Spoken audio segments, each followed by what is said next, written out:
for either the time that they were imprisoned or for their legal defenses. Do you think that that's something that the government should be paying for? Well, they make their case, I guess, to the courts. If the attorneys think that there's a case to be made, they can try that. Although I would say this, that there are a lot of people in the history of this country who have been and have proven to have been. Can't go out there, guys. Yes, you said a couple times you'd like to see some oversight for the CDC because of these departures. Can you tell us what specifically that means? Well, I mean, first define the issue.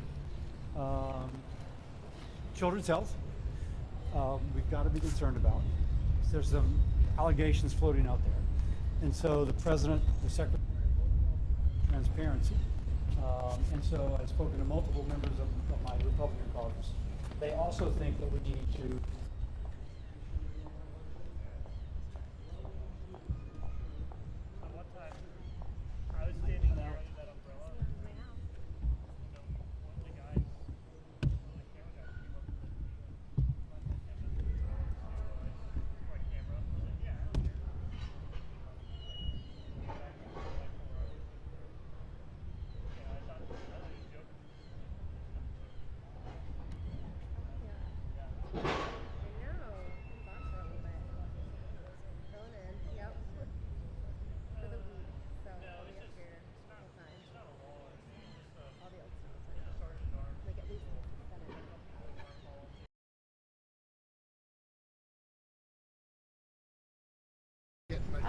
We'll do this real quick.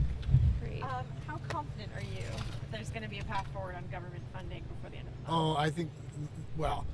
I think there'll be enough of a path forward to keep the path moving forward. In other words, I would expect we're going to do a continuing resolution. I certainly don't expect we're going to finish appropriations, but I hate to abandon the momentum we have created for ourselves with the appropriations process. So I'm pretty confident that we won't see a shutdown.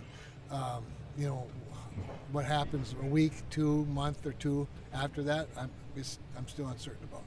Your House colleagues are kind of moving forward, continuing to grapple with this Jeffrey Epstein related situation.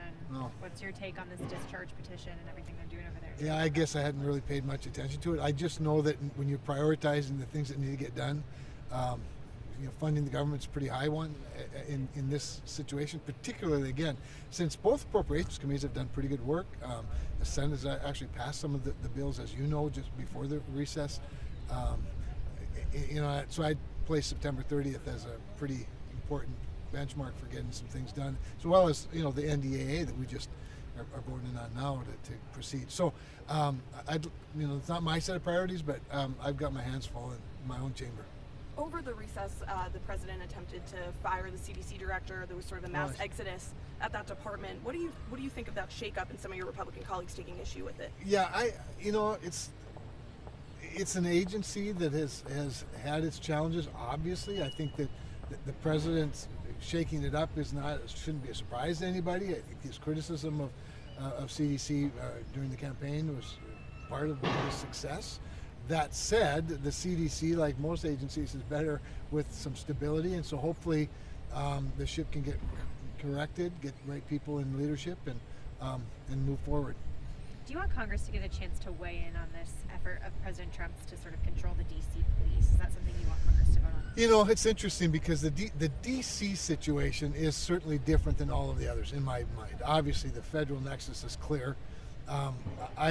I certainly don't have a problem with what's happening myself with his taking over the DC situation, to include putting the district police under federal jurisdiction for the time. We'll see, but as near as I can tell, it's a pretty peaceful place today. Sir, I wanted to ask, some Republican operatives and lawyers have suggested that maybe the January 6th rioters that were once jailed or had to spend money on defense should receive some kind of compensation from the government for either the time that they were imprisoned or for their legal defenses.